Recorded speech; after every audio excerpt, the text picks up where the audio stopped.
விளையாட்டு பிரியர்கள் அனைவருக்கும் அன்பு வணக்கம். இன்றைய நாளில் ஒரு அதிர்ச்சிகரமான ஒரு செய்தி வெளியாகி இருக்கிறது. சென்னை சூப்பர் கிங்ஸ் அணியினுடைய தலைமை பயிற்சியாளர் ஸ்டீஃபன் பிளெமிங் இப்போதைய நிலையில் அந்த பொறுப்பில் இருந்து தன்னுடைய சுய விருப்பின் பேரில் விலகிக் கொள்வதாக செய்திகள் வெளியாகி இருக்கின்றன. 2008 ஆண்டு IPL போட்டிகள் ஆரம்பமானதிலிருந்து 18 ஆண்டுகளாக சென்னை சூப்பர் கிங்ஸோடு இந்த ஸ்டீஃபன் பிளெமிங்கினுடைய பயணம் தொடர்கதையாக இருக்கிறது என்பதும் சுட்டிக்காட்டத்தக்கது. 2 ஆண்டுகள் சென்னைக்கு தடை விதிக்கப்பட்ட அந்த ஆண்டுகளை விடுத்து பார்த்தால் தொடர்ந்து சென்னை விளையாடிய அத்தனை ஆண்டுகளிலும் சென்னைக்கு வேறு தலைமை பயிற்சியாளர் இருந்ததில்லை.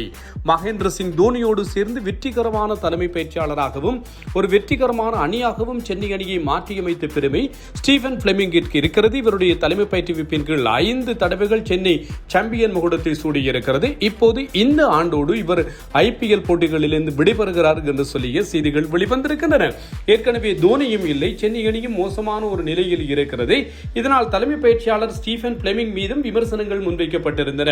இவரை பயிற்சியாளர் பதவியிலிருந்து நீக்க வேண்டும் என்று சொல்லி கூட ரசிகர்கள் இப்போது பேச ஆரம்பித்திருந்த நிலையில் சுய விருப்பின் பேரில் ஸ்டீஃபன் பிளெமிங் பயிற்சியாளர் பொறுப்பிலிருந்து விலகிக் கொள்வதாக இன்றைய நாளிலே அறிவித்திருக்கிறார். முன்னாள் தமிழக வீரரும் இந்திய சகோதரி ஆட்டக்காரராகவும் செயற்பட்ட ஹெமாங் படானி இவர் டெல்லி கேபிட்டல்ஸ் அணியினுடைய பயிற்சியாளராகவும் இருந்தவர் என்பதும் ஞாபகப்படுத்தத்தக்கது.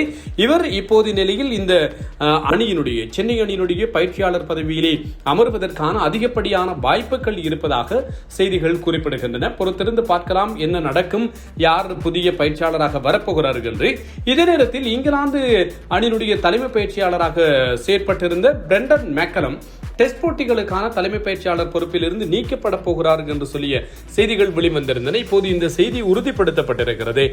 பிரெண்டன் மெக்கலம் இல்லாத நிலையில் இவருக்கு பதிலாக RCB அணியினுடைய தலைமை பயிற்சியாளர் ஆண்டி ஃபிளவரை அந்த டெஸ்ட் போட்டிகளுக்கான இங்கிலாந்து பயிற்சியாளர்களாக இணைத்துக் கொள்வதற்கு இப்போது ECB பேச்சுவார்த்தைகளை நடத்துவதாகவும் செய்திகள் குறிப்பிடுகிறது.